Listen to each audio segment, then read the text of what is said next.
சற்று முன் கிடைக்கப்பெற்ற மிக மிக முக்கியமான செய்தி ஒன்று வெளியாகியிருக்கு. அதாவது தமிழ்நாட்டின் துணை முதலமைச்சராக இருக்கக்கூடிய உதயநிதி ஸ்டாலின் அவர்கள் சொந்த தொகுதியிலே விரட்டி அடிப்பா. இதுதான் இப்போ பரபரப்பாக போய்கொண்டிருக்கு.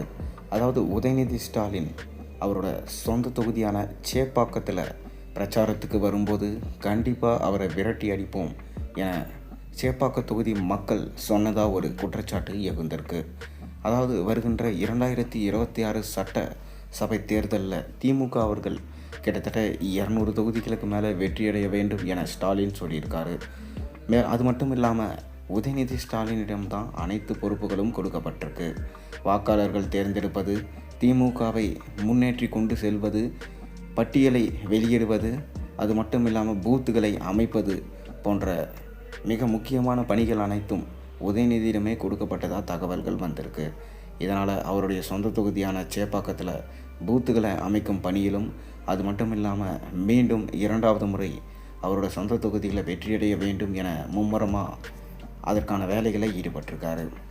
ஆனால் ஆரம்பத்தில் அவர் என்னென்ன வாக்குறுதிகள் கொடுத்து அவரோட சொந்த தொகுதிகளில் வேட்பாளராக நின்று வெற்றி அடைந்தாரோ அதை கொஞ்சம் கூட அவர் காப்பாற்றவே இல்லை எனவும் மக்கள் குற்றம் சொல்லியிருக்காங்க.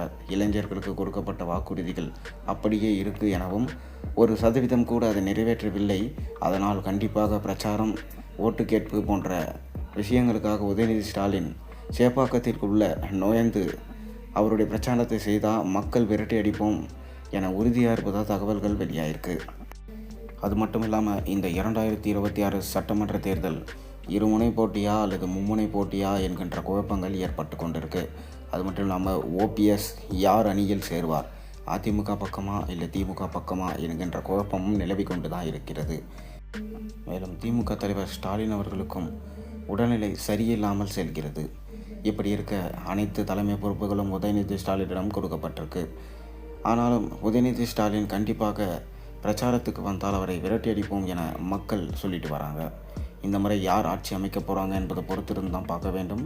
மேலும் ஒருவேளை உதயநிதி ஸ்டாலின் அவரோட சொந்த தொகுதிகளில் ஓட்டு கேட்க வந்தால் கூட போலீஸ் பாதுகாப்போடு தான் வருவார் என சொல்லப்பட்டு வருது.